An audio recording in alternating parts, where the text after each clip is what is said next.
Hey guys, I wanted to give an update since I haven't been on here, and I was supposed to come back for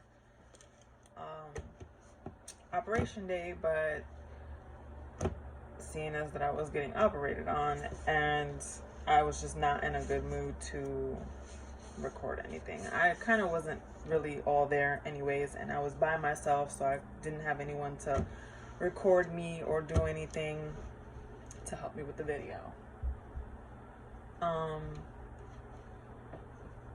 Sorry, my kids are up, and you know how that goes. You know from the last video how that goes. So I'm gonna try and make this video as short as possible, maybe like 12 minutes. I feel is an average video time, and you all know I'm not good with editing, so I'm gonna try and keep it 12 minutes real time. And but I do have a lot of points that I want to update on and give info on based off of my experience. So surgery day, dealing with the COVID issue, and what you should expect when you're going in for surgery for VSG is you will be there the entire time from when you go in and register yourself in, and in administration to go in for surgery. You will be alone from that time to the time you are discharged, and they walk you out the building. You are alone. So you can't have any visitors, you can't have anyone there for support or anything, and it's kind of nerve-wracking when you're going in for surgery. That's generally not life-threatening, but you never know what could go wrong, and you're by yourself, and you don't have anyone to, like, kind of calm your nerves before you go in and before they come and wheel you into the operating room. That's like oh, it's real, it's gonna happen, it's gonna happen right now. So overall, my surgery was an hour long, but I didn't wake up from surgery until 3 hours out from when I look at the time when they were wheeling me in. They have you wipe yourself down with these sanitation wipes. I'm sure that they only use at the hospital when they're going to do surgery. And you wipe yourself down from head to toe about 3 times. And you're not allowed to wear any jewelry or anything that has metal on it, like hair barrettes or hair clips or anything like that. You can't have that on. I took all of my... I made sure my body was pure going in. So what I mean by that is I took all my nail polish off, my toenails and my fingernails, and took my facial jewelry off, my earrings off, and I even took the beret I had on off, and just tucked my hair into the cap thingy. They give you compression stockings that come all the way up to your groin area. And those are kind of cool. They're not really uncomfortable or anything, but by the end of the time that you're there, you do want to kind of get them things off of you. You want to take a shower and just be free. Then they wheel you in. I think one of the guys from the anesthesiologist team came in to wheel me into the operating room, and he gave me some kind of sedative. I did ask him what it was.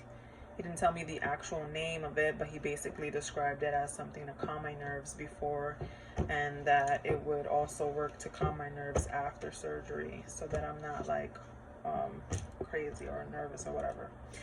And then I went into surgery, and I don't even remember making it to the operating room. It's kind of just all a blur from there. And then I woke up 3 hours later. As soon as I woke up, about not even 10 minutes after I was brought to my recovery room, they came and got me for a leak scan. So they came in with a wheelchair, got me. I could barely even, I was out of it still. A few hours after surgery, I was still kind of out of it. Wasn't able to speak, just kind of nodding my head for yes and no, and just only communicating that I was nauseous. I was very nauseous when I woke up.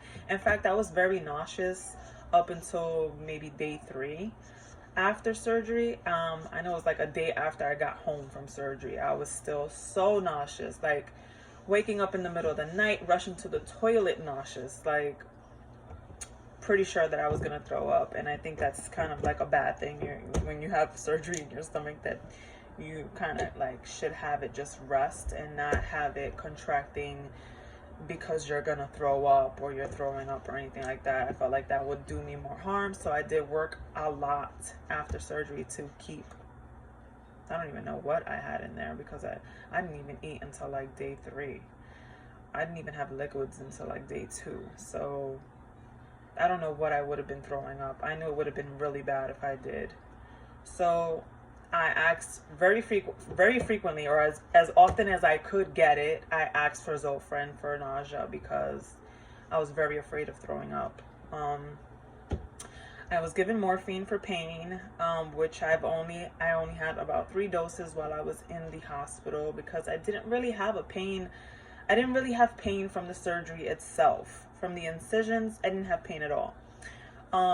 So the drink. So the drink, when they check you for leaks, you have to stand in this big x-ray machine, and they're showing you in front of you, there's a screen that shows your body inside, and you can see the drink as it's going down, and literally like 2 sips of that drink and I was full.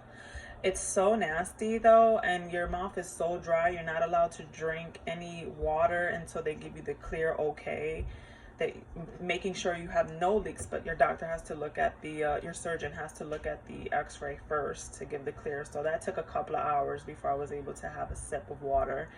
And so the taste from that drink was in my mouth for hours, like my dry mouth for hours. That taste was just disgusting. It's kind of like the glucose drink that they give you when you're pregnant. It's kind of like nasty like that. It smells good, but it's nasty.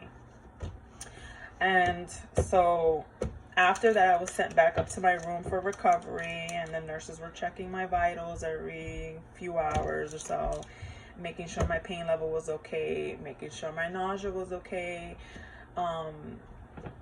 trying to get me to get up and walking. And I did. I went for a couple of laps around on the same floor, and they didn't require me to wear a mask in my room or while I was walking around on the hospital floor that I was on, which I found really nice, because I didn't want to feel like a sick person the whole time I was there. And personally for me, I just don't want to wear the mask. I'm not sick. I was tested for COVID twice before I went into the hospital, so I was negative, and I'm sure everyone there was tested, so I personally am not afraid of it. So I didn't want to wear a mask, and I didn't have to, so that was nice. When they escorted me out of my room to leave for the end of my visit, yeah, was required to wear a mask to leave the hospital, and I totally respect that. I'm fine with that. It's not a problem. So after surgery, and when you get home, my personal experience was the nausea. I thank God don't have any experience with GERD, and GERD is like when you have really bad acid reflux after a surgery that cuts down your stomach to like this. I think that's kind of expected. They're cutting your stomach to like this size, but the amount of acid that you have in your stomach doesn't decrease. It's just the same. So I don't know if that's gonna happen in the future, or if I just got lucky and it's not happening to me now. But they did prescribe me antacids, and I, after day 2, didn't take any more, and I've been fine. So that's good, because I've had acid reflux with my pregnancies, and that is just not a fun time. I have been drinking plant-based protein shakes, because I figured if I'm gonna start over with my diet and stuff like that, I want to at least try to be as healthy as possible. So I am taking these, which were approved by my nutritionist. They're 20 grams of protein per shake, and it is like less than 1 gram of sugar per shake. It's 1 gram of sugar per shake, which is, they say to stay under 5 grams of sugar per shake. So this is vanilla. I do put half of a banana in my shake, and I strain it to make sure there's no lumps, and that really improves the taste for me. It makes it easier for me to get down, because it does take me about 2 hours to sip what is it, like 12 ounces of a shake. I think after you add the powder and stuff. And I also have this one that I found at my local Walmart. It is also 20 grams of protein per shake, and it is, where's the sugar? It's less than 1 gram of sugar. And I got chocolate and vanilla just in case I got tired of one or the other. The chocolate really, although I love chocolate, well, at least before my surgery, I love chocolate. I know taste can change for your preference, and flavors can change after surgery, which I found that to be true with water. Just like, I love water. Before surgery, I could get water, I'd chug that thing down, it'd be no problem. I don't need juices or sodas, and I wasn't very big on juice or soda before, but now after surgery, it's very hard for me to sip plain water. And I don't know if it's because of the lack of variety of tastes that I've had in my diet during the day, because it's literally just chocolate or vanilla all day, that I now need some kind of flavor to hydrate myself. And I've been having a little bit of issues with hydration. It's just in general, to get all three protein shakes in, and to get 43 or 46 at the very least ounces of clear fluids in every day is a lot. You don't think it's a lot, but it is a lot of work to get that much down. It is a lot of work to get it down. I mean, I feel no hunger, so I forget to eat, or I forget that I need to drink a protein shake, but I'm trying to maintain my protein so that I have the least amount of hair loss. So and I'm taking my biotin daily to help with that too. I don't know if it's actually going to work for me. I already have thin hair, so I don't know how the surgery is going to affect my hair growth after, and I shouldn't have to worry about that until like 4 to 9 months in. So I'm still trying to maintain my protein, which I think in the form of shakes would be much easier than when you have to actually eat real food and figure out how much grams of protein your plate has. So while it's easy for me, I'm trying my best to get 3 shakes in a day. It's very hard, but you could do it. And I have found that these waters, Karma water, this one is tropical coconut. I don't really like it too well, but they do have like lemonade blends, and I like those better. And it has probiotic in it, which helps keep me regulated, and it has helped keep me regulated so far. So I'm very happy with that, and I feel like if I could at least get 3 of these in, I'm meeting my liquid goal. So my liquid goal for the day. Sorry. So with the 3 shakes and 3 of these bottles, then I'm meeting my goal for the day. It's still very hard to do. Sometimes I don't make my goal, and that's fine. But yeah, and there goes my child screaming, of course. So yeah, that's my update after surgery. I am currently, it's Monday. Thursday would be 2 weeks post-op. So I'm just under 2 weeks post-op. And for my stats were, when I went in for my consultation, I was 250 on the dot. When I went in for surgery, I was 216, and I am currently 199.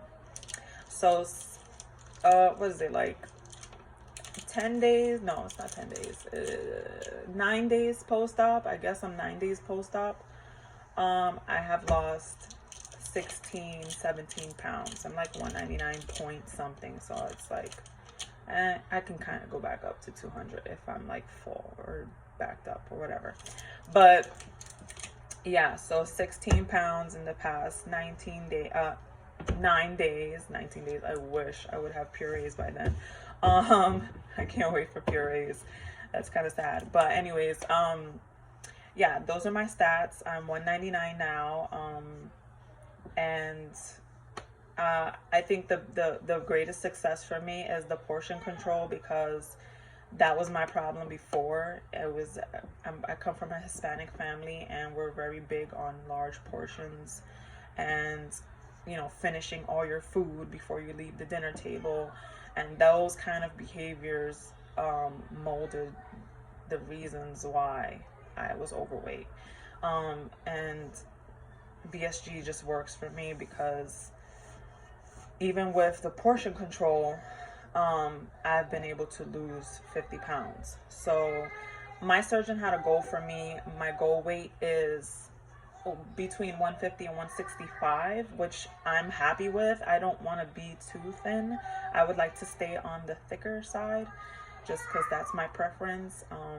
And so I only have about 45 pounds to go, and so hopefully I meet that goal.